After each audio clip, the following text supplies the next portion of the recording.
warahmatullahi wabarakatuh. Saya Jemma dari kelas 12 APAT akan mempresentasikan tentang pelajaran pada minggu kemarin tentang dinamika persatuan dan kesatuan bangsa sebagai upaya menjaga dan mempertahankan NKRI. Pengertian kesatuan dan persatuan. Kesatuan dalam kehidupan berbangsa dan bernegara harus bisa dipahami sebagai satu yang terdiri dari berbagai suku, bangsa, bahasa, keyakinan, dan agama, golongan, karakter, adat, dan budaya, yang semuanya merupakan satu kesatuan Indonesia. Persatuan Indonesia merupakan ikatan seluruh bangsa, golongan, agama, menjadi satu bangsa negara Indonesia. Proses persatuan Indonesia.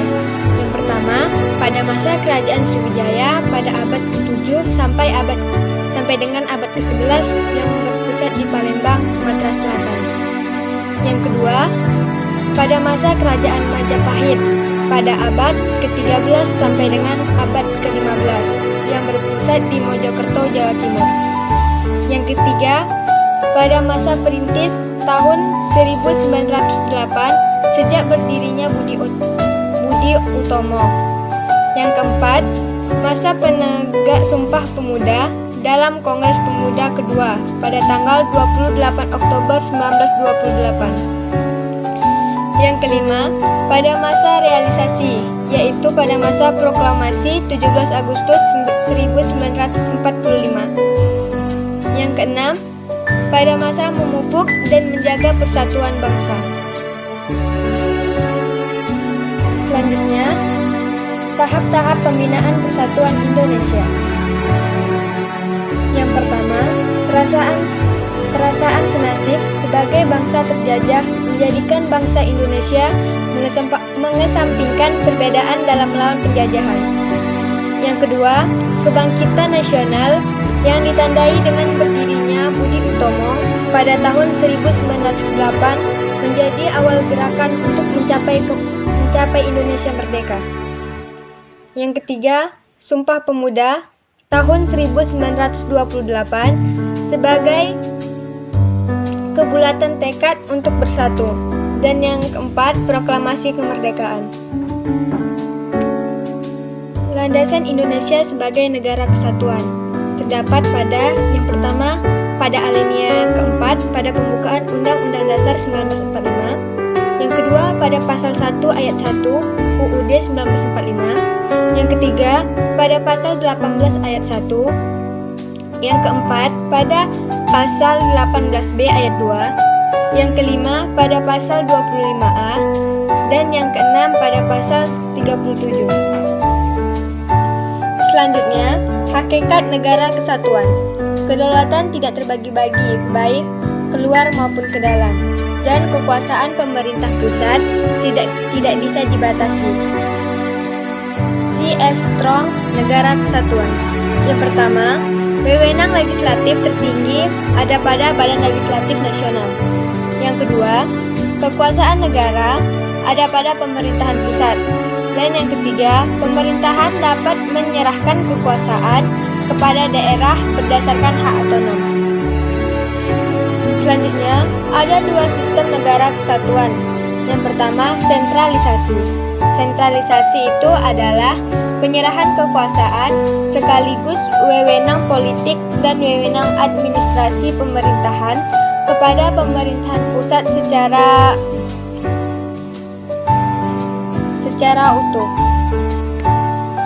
Wewenang politik adalah wewenang membuat sekaligus memutuskan sebuah kebijakan. Yang kedua, desentralisasi. Undang-Undang Nomor 23 Tahun 2014 tentang Pemerintahan Daerah. Penyerahan kekuasaan pemerintahan oleh pemerintahan pusat kepada daerah otonom berdasarkan asas otonomi. Dengan adanya desentralisasi, maka muncul otonomi bagi suatu pemerintahan daerah. Apa itu otonomi daerah? Otonomi daerah itu adalah hak, wewenang, dan kewajiban daerah otonom untuk mengatur dan mengurus sendiri urusan pemerintahan dan kepentingan masyarakat setempat sesuai dengan peraturan perundang-undangan. Adapun asas-asas pada otonomi daerah. Yang pertama, desentralisasi. Yang kedua, dekonsentrasi. Dan yang ketiga, penugasan. Adapun tujuan otonomi daerah, yang pertama politik, yang kedua administratif, dan yang ketiga ekonomi. Adapun 5 alasan bentuk negara kesatuan. Yang pertama, unitarisme sudah merupakan cita-cita gerakan kemerdekaan Indonesia. Yang kedua, negara tidak memberikan tempat hidup bagi provinsialisme. Yang ketiga, tenaga terpelajar terkonsentrasi di Jawa. Yang keempat, wilayah Indonesia tidak sama potensinya. Yang kelima, dari sudut geopolitik, dunia internasional akan melihat Indonesia kuat bila sebagai negara kesatuan. Geopolitik Indonesia. Geopolitik Indonesia, negara terbagi menjadi dua bentuk, yaitu yang pertama negara determinis dan yang kedua negara posibilitis. Adapun peranan geopolitik, yang pertama menghubungkan peran negara dengan potensi alam negara tersebut. Yang kedua, menghubungkan kebijaksanaan suatu pemerintah dengan sikon alam. Yang ketiga, menentukan bentuk dan corak politik luar negeri dan dalam negeri. Yang keempat, menggariskan pokok-pokok haluan negara. Apa itu wawasan Nusantara? Wawasan Nusantara itu cara pandang dan sikap bangsa Indonesia mengenai diri dan lingkungannya yang serba beragam dan bernilai strategis dengan mengutamakan persatuan dan kesatuan bangsa serta kesatuan wilayah dalam menyelenggarakan kehidupan bermasyarakat, berbangsa dan bernegara untuk mencapai tujuan nasional. Adapun asas-asas wawasan Nusantara, yang pertama yaitu kepentingan yang sama, yang kedua keadilan, yang ketiga kejujuran, yang keempat solidaritas, yang kelima kerjasama, dan yang terakhir kesetiaan terhadap kesepakatan bersama. Adapun fungsi wawasan Nusantara yaitu sebagai pedoman, motivasi, dorongan, serta rambu-rambu dalam menentukan segala kebijakan bagi penyelenggaraan negara di tingkat pusat maupun daerah dalam kehidupan bermasyarakat, berbangsa, dan bernegara. Materi selanjutnya yaitu bela negara. Bela negara itu merupakan kewajiban sekaligus hak bagi warga negara yang telah memenuhi syarat. Dasar-dasar hukumnya yaitu yang pertama pada pasal 27 ayat 3 Undang-Undang Dasar 1945, yang kedua pasal 30 ayat 1 UUD 1945, yang ketiga pasal 30 ayat 2 UUD 1945. Upaya bela negara. Yang pertama, pendidikan kewarganegaraan dalam Undang-Undang Nomor 20 Tahun 2003 Sistem Pendidikan Nasional bahwa PKN harus diberikan kepada peserta didik dari tingkat SD sampai dengan PT. Yang kedua, pelatihan dasar militer. Yang ketiga, pengabdian sebagai TNI. Yang keempat, pengabdian sebagai keahlian atau profesi.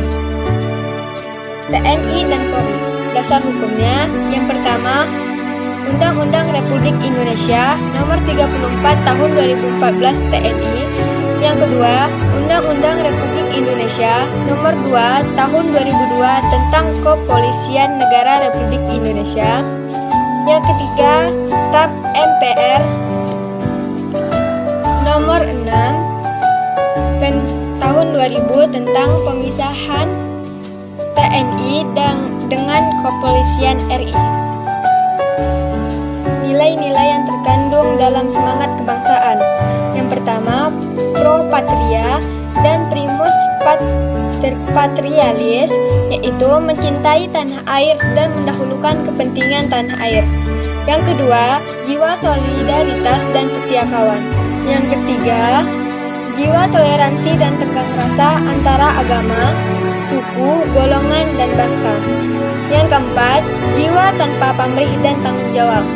Yang kelima, jiwa kesatria dan kebesaran jiwa tidak mengandung unsur dendam.